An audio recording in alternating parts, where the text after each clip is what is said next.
कुटीज। आप विश्वास नहीं करेंगे कि चिकन का ये पीस खाने के बाद इस लड़की के साथ क्या हुआ। तो मूवी की शुरुआत में मुर्गी पालने वाले फार्म को दिखाया जाता है और सारी कहानी की शुरुआत यहीं से होती है। फार्म में मुर्गियां इधर उधर भाग रही होती हैं। इसके बाद हमें एक फैक्ट्री दिखाई जाती है जहां मुर्गियों से चिकन नगेट्स बनाए जाते हैं। देखने में कितना गंदा लग रहा है यार, ये वाला पीस तो कुछ ठीक नहीं दिख रहा है। लगता है हमें इस पीस को खोल के जांच करनी चाहिए। अब आप नहीं देखना चाहते हो तो चलिए छोड़िए। लेकिन बदकिस्मती से चिकन नगेट का ये गंदा सा पीस सभी जांच को पार कर लेता है और फिर बाकी नगेट्स के साथ इस गंदे पीस को भी दुकानों में भेज दिया जाता है। आखिर में ये पीस फोर्ट चिकन नाम के एक शहर के स्कूल में पहुंच जाता है और स्कूल की कैंटीन में शैली नाम की लड़की उस चिकन नगेट के खराब पीस को खा लेती है। अगले सीन में हमें क्लिंट नाम का लड़का दिखाया जाता है। वैसे तो क्लिंट एक लेखक है लेकिन कुछ खास नहीं, इसीलिए अब वो एक टीचर का काम करता है और अपनी माँ के साथ रहता है। वो अपनी माँ से पूछता है, मम्मी जो मैं किताब लिख रहा हूँ वो आपको कैसी लगी? जिसके जवाब में उसकी माँ बोलती है, बेटा तुम्हारी किताब तो बहुत अच्छी है। लेकिन क्लिंट बोलता है, मम्मी वो तो ठीक है, लेकिन आप मेरी किताब के बारे में क्या बोलना चाहती हो ये बताओ। क्लिंट की माँ किताब के बारे में सोचते हुए बताती है कि बेटा किताब पढ़ते हुए मुझे कुछ चीजें समझ में नहीं आई और साथ ही मैं थोड़ा बोर भी हो गई थी। बेचारा क्लिंट। अब क्लिंट स्कूल जा रहा है और इसके दौरान वो कुछ चैप्टर्स के बारे में समझ रहा होता है। अब स्कूल पहुंचने से पहले ही उसको रिक नाम का आदमी रोक लेता है जो कि वहाँ चौकीदार है। रिक को लगता है कि क्लिंट मशरूम लाने वाला लड़का है, इसलिए वो क्लिंट से पूछता है, क्या तुम बढ़िया वाले मशरूम लेकर आए हो? क्लिंट बोलते है कि भाई क्या बात कर रहे हो, मुझे यहाँ पर एक टीचर की जगह बुलाया हुआ है। आखिरकार अब क्लिंट स्कूल में पहुंचता है, लेकिन एक बड़ी ट्रक के बीच में उसका सैंडविच बन जाता है। उस बड़ी कार का मालिक है वेड, जो कि स्कूल का जिम टीचर भी है। अब क्लिंट स्कूल के वाइस प्रिंसिपल से मिलता है। वहाँ उसको बताया जाता है कि तुम्हें स्कूल के समय अपना फोन मुझको जमा करना पड़ेगा, क्योंकि स्कूल में किसी का भी फोन इस्तेमाल करना मना है। अगर हम स्कूल में फोन इस्तेमाल करेंगे तो हम बच्चों को कैसे मना कर सकते हैं।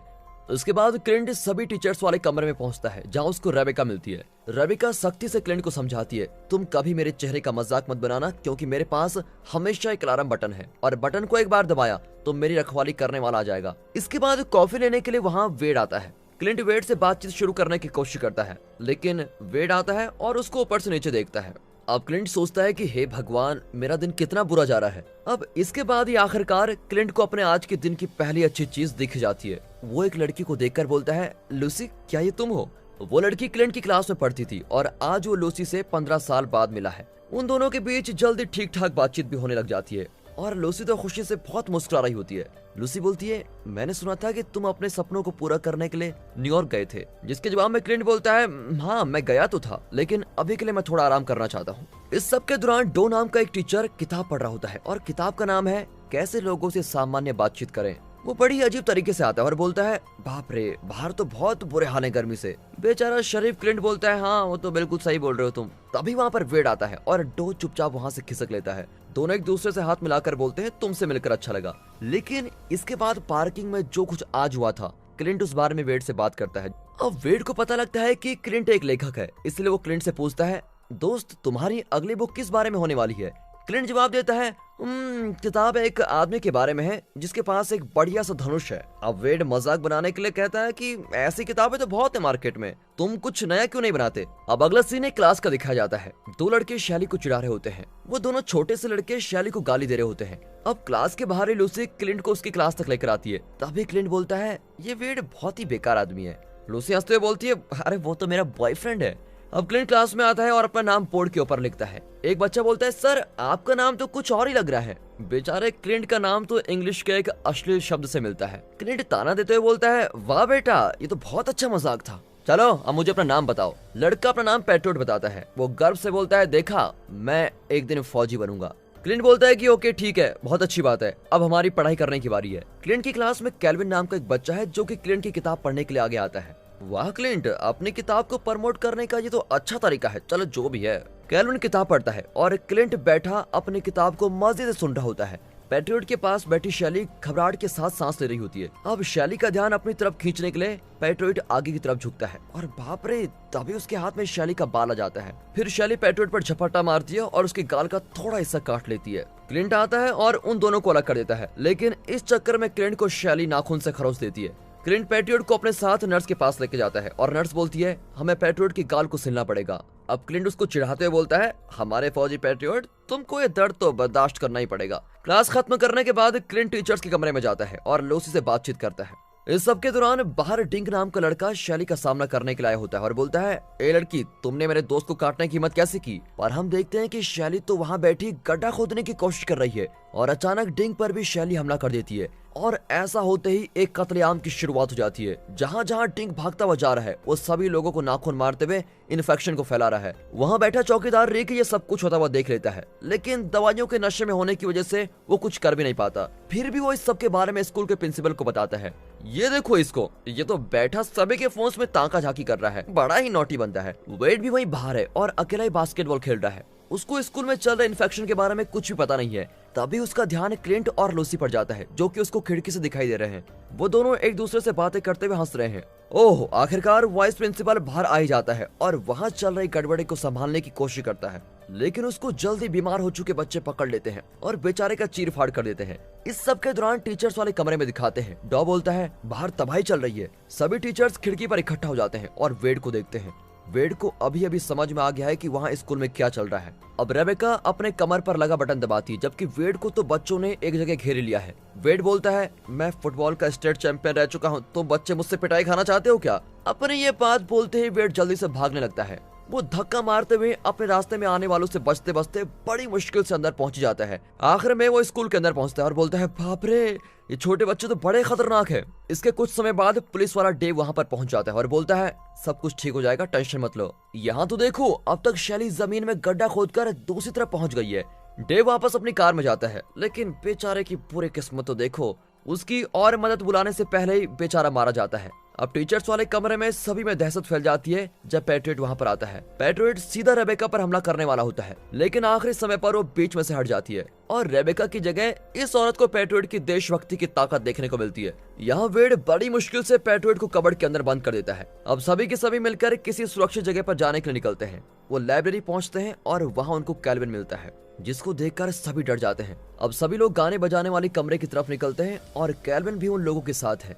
जैसे ही वो लोग कमरे में पहुंचते हैं, तभी पीछे से शैली आ जाती है, लेकिन सही समय पर दरवाजा बंद कर दिया जाता है। सभी लोग अपने आप को शांत कर रहे होते हैं, लेकिन डॉ को तो देखो कैसे उस लड़की को कैसे देख रहा होता है। अंदर क्लिंट और वेड बहस कर रहे होते हैं कि उनको आगे क्या करना चाहिए। क्लिंट बोलता है, हमें वाइस प्रिंसिपल के ऑफिस में जाना चाहिए और वहां से फोन ढूंढकर मदद मंगवानी चाहिए। लेकिन वेड बोलता है, मेरे हिसाब से तो हमें बाहर जाना चाहिए और इन सबको खत्म कर देना चाहिए। हम कुछ हथियार ढूंढते हैं और उनकी वाट लगा देते हैं। तभी वहाँ पर लूसी आती है और दोनों को अलग करती है, लेकिन अचानक क्लिंट के पेट से अजीब सी आवाज आती है। क्लिंट बोलता है, मुझे थोड़ा अच्छा महसूस नहीं हो रहा है, और तभी उसको महसूस होता है कि मुझे तो शैली ने खरोंच मारी थी। वेड क्लिंट को उठाता है और सभी से अलग कर देता है। अब से यही तेरा घर है। दोस्तों, मैं वीडियो को थोड़ा पॉज कर रहा हूँ। मूवी में जो कुछ भी अभी तक चल रहा है वो सब एक चिकन नगेट की वजह से हो रहा है। शैली में बीमारी इस चिकन के पीस से ही आई है। आपको क्या लगता है, इस चिकन के पीस में ऐसा क्या था या ऐसा क्या होगा जिसकी वजह से सभी ज़ॉम्बीज बनते जा रहे हैं? आपको जो भी लगता है कमेंट में जरूर बताइएगा। अब कुछ देर बाद डॉग क्लिंट की जांच करने जाता है और जल्दी वापस आता है। वो बोलता है, मैंने क्लिंट के शरीर से निकल रही अजीब चीज की बहुत अच्छे से जांच की है, वो भी बिना दस्तानों के। मुझे लगता है कि ये बीमारी बड़े लोगों पर अलग तरह से असर करती है। इस बीमारी से बड़े लोगों का पेट खराब हो जाता है और इसकी वजह से बाकी लोग क्लिंट को वापस अपने समूह में शामिल कर लेते हैं। लूसी काफी होशियार है। उसको याद आता है कि जल्दी बच्चों को लेने के लिए उनके घर वाले आने वाले होंगे और इसलिए हम लोग ऊपर छत से मदद मांग सकते हैं। बाहर एक बच्चे की माँ आई होती है, लेकिन वो तो फोन कॉल पर काफी ज्यादा व्यस्त दिख रही है, लगता है कोई खास है। तभी उस औरत का बीमार हुआ बेटा कार की तरफ जाने लगता है। सभी टीचर्स उस औरत का ध्यान अपनी तरफ खींचने की पूरी कोशिश करते हैं, लेकिन कोई फायदा नहीं होता। उस औरत का बीमार हो चुका बेटा कार में जाता है और उसको अपना छोटा भाई काफी टेस्टी लगता है। उस औरत को अजीब सा महसूस होता है और बोलती है, बेटा तुम पीछे क्या कर रहे हो? और बस फिर क्या, ये उस औरत की आखिरी बोली बन जाती है। टीचर्स ये सब बड़े डर के साथ देख रहे होते हैं और तभी एक टीचर का कोई पैर काट देता है। ओ, लेकिन ये बच्ची तमारा बिल्कुल बीमार नहीं है। अब वो टीचर्स के ग्रुप का हिस्सा बन जाती है। तभी वो देखते हैं कि ये बीमार हो चुके ज़ॉम्बी बच्चे तो पेड़ पर भी चढ़ सकते हैं, इसलिए वो भागते हुए वापस अंदर चले जाते हैं। बीमार बच्चे उनका पीछा करते हैं, लेकिन वेड उनको अंदर आने से रोक लेता है। लेकिन फिर भी डिंक अंदर आ जाता है और डॉग को पकड़ लेता है, जिसकी वजह से वेड को डिंक को मारना पड़ता है। वेड को महसूस होता है कि मैंने छोटे बच्चे के साथ क्या कर दिया, और इसलिए वो कुछ देर के लिए अलग चला जाता है। वो खुद से नाराज है कि मैंने एक छोटे बच्चे के साथ ऐसा कर लिया है। अब वेड को अच्छा महसूस करवाने के लिए लूसी अंदर आती है, लेकिन वेड तो बहुत भड़का हुआ है। वो बोलता है, तुम जाके अपने बॉयफ्रेंड से बात करो बस। वो क्लिंट को लूसी का बॉयफ्रेंड बोलना चाहता है। वेड आगे बोलता है, तुम तो उस क्लिंट के साथ बड़े खुश रहती हो, तुम उसकी बातों पर मुस्कुराती रहती हो, काश मैं भी तुमको हंसा पाता। और इसके बाद वेड छोटे बच्चों की तरह रोने वाली हालत में हो जाता है। अगले सीन में लाइट चली जाती है। सभी लोग चौकन्ने हो जाते हैं कि कहीं कोई आना जाए, लेकिन छोटू कैल्विन मस्त सोया हुआ है। कैल्विन डायबिटिक है और उसको जल्दी चीनी की जरूरत है। तभी आसपास से चाबी बजने की आवाज आती है, लेकिन ये तो बिल्डिंग का ध्यान रखने वाला हिताची है। हिताची सभी को अपने साथ छुपने के लिए एक खुफिया जगह पे लेके जाता है। रेबेका पूछती है, क्या तुम इस जगह रहते हो? जिसके जवाब में हिताची हाँ बोलता है। अडा बताता है, हर गुजरते पल के साथ कैल्विन के लिए खतरा बढ़ता जा रहा है, हम लोगों को जल्दी कुछ प्लान बनाना होगा।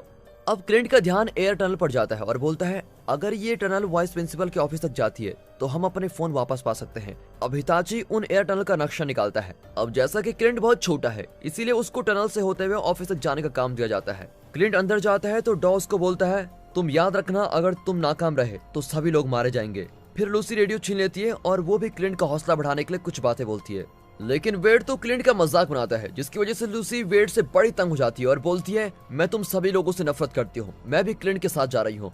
दोनों मिलकर टनल से आगे जाते हैं और सबसे पहले कैल्विन का इलाज करने के लिए सामान लेके आते हैं।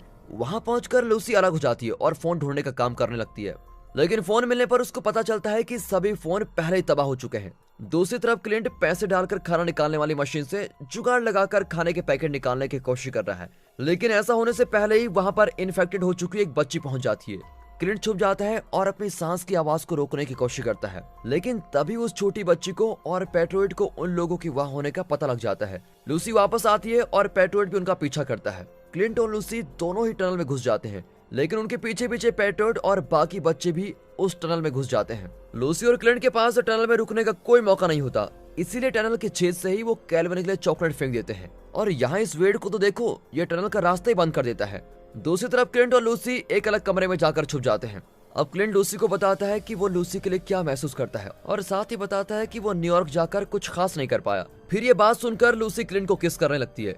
कुछ देर बाद क्लिंट को एक बैग में कैंडीज मिलती हैं और वो कैंडीज को ज़ॉम्बी बच्चों को खिला देता है। फिर उन कैंडीज को खाकर बच्चे बेहोश हो जाते हैं और मौका पाकर क्लिंट और लूसी वहां से भाग जाते हैं। इस सब के दौरान वेड आखिरी जंग के लिए खुद को तैयार कर रहा है। अब हम देखते हैं कि वेड बाहर जा रहा है और अपने किसी खतरनाक प्लान के साथ आया है। सभी लोग क्लिंट और लूसी के पास पहुंच जाते हैं। फिर वो सभी मिलकर आगे बढ़ते हैं। रास्ते में कुछ 2-4 ज़ॉम्बी बच्चे आते हैं, लेकिन वेड उनको बड़ी आसानी के साथ अपने रास्ते से हटा देता है। सभी लोग स्कूल के खेलने वाले मैदान की तरफ जाते हैं, लेकिन हिताची एक हीरो की तरह हिम्मत के साथ पीछे रुकता है ताकि वहां पर जो भी बच्चे आए वो उसको रोक सके। बाहर टीचर्स और इन्फेक्टेड बच्चों के बीच काफी खतरनाक लड़ाई होती है। वेड बोलता है, तुम सभी लोग यहाँ से जाओ, मैं यहाँ रुक के इन सभी को रोकने की कोशिश करता हूँ। वेड साथ ही बोलता है, क्लिंट तुम लूसी का ध्यान रखो। अब वेड की दुआओं के साथ क्लिंट और उसके साथी वेड की बड़ी कार में वहां से निकल जाते हैं। क्लिंट की गाड़ी चलाते हुए पेट्रोइड अचानक वहां पर आ जाता है, लेकिन ब्रेक लगते ही वो घसीटता हुआ रोड पर गिर जाता है। पेट्रोइड खड़ा होता है और एक डरावना पोज देता है। तभी क्लिंट गाड़ी को रिवर्स गियर में डालता है और पीछे चलाते हुए पेट्रोइड का भरता बना देता है। जल्दी शहर पहुंचकर उनको पता लगता है कि सारा शहर तबाह हो चुका है। वो टीवी पर देखते हैं कि देश के और भी शहरों में बीमारी फैल चुकी है। ये देखकर सभी को महसूस होता है कि हम तो बुरी तरह से फंस चुके हैं। डॉ बोलता है, अगर हम किसी तरह से वो चिकन नगेट को ढूंढ सके तो शायद मैं इस बीमारी का इलाज ढूंढ सकता हूँ। वो एक जगह पहुंचते हैं जहाँ उनको कुछ नगेट्स तो मिलते हैं, लेकिन वहाँ बहुत सारे भूखे ज़ॉम्बी भी हैं जो कि क्लिंट और उसके साथियों को अपना नाश्ता बनाने के लिए बड़े बेताब हैं। अब इससे पहले कि खून खराबा शुरू होता वहाँ पर कोई आता है। वो और कोई नहीं, वेड है, जो कि एंट्री मारते बोलता है, क्या किसी ने खतरनाक आदमी को बुलाया था? लो मैं आ गया। वेड और हिताची ने मिलकर सभी ज़ॉम्बीज़ को धमाके में उड़ाने का प्लान बनाया है। क्लिंट के पूछने पर वेड बताता है कि हम गैसोलीन का इस्तेमाल करने वाले हैं। फिर सभी कार में चला जाते हैं और सोच रहे होते हैं कि वेड ने हम लोगों को कैसे ढूंढा। अब दोस्तों मैं कैसे बताऊं, लेकिन इस सीन के साथ ही ये मूवी यहाँ पर खत्म हो जाती है।